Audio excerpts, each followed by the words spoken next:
સુરતના ઓલપાડ ખાતે આજરોજ કૃષ્ણા ક્લોથિંગ હાઉસ અને પ્રકાશ ટેલિકોમ દ્વારા સંયુક્ત ઉપક્રમે રક્તદાન શિબિરનું આયોજન કરવામાં આવ્યું હતું। અયોધ્યામાં રામલલ્લાની વર્ષગાંઠને લઈને યોજાયેલી આ રક્તદાન શિબિરમાં લોકોએ ઉત્સાહભેર રક્તદાન કરીને માનવતા મહેકાવી હતી। રામ મંદિર પ્રાણ પ્રતિષ્ઠાને વર્ષ પૂર્ણ થયું છે, ત્યારે પ્રથમ વર્ષગાંઠ નિમિત્તે ઓલપાડ ખાતે કૃષ્ણા ક્લોથિંગ હાઉસ અને પ્રકાશ ટેલિકોમ દ્વારા સંયુક્ત ઉપક્રમે રક્તદાન કેમ્પનું ભવ્ય આયોજન કરવામાં આવ્યું હતું, જેમાં 150થી વધુ રક્તદાતાઓએ રક્તદાન કરીને માનવતાનું સેવા ભર્યું કામ કર્યું હતું।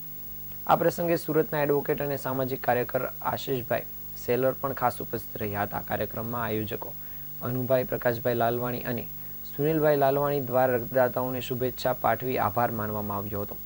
સુરતના રામનગર ખાતે આવેલી સરદાર પટેલ બ્લડ બેંક દ્વારા સવિશેષ સુવિધા અને સેવા પણ આપવામાં આવી હતી।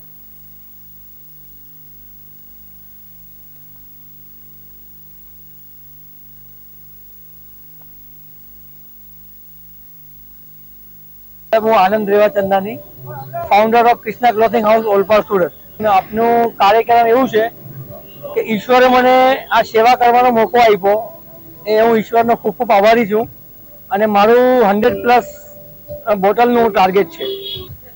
લાસ્ટ 22 જાન્યુઆરી 2024ના લીધે આખા આપણા ઇન્ડિયામાં અયોધ્યામાં રામ ભગવાનના મંદિરનું ઉદ્ઘાટન થયું, તો જે ઉત્સાહનો માહોલ હતો એ બહુ મને ખૂબ જ ગમેલું હતું।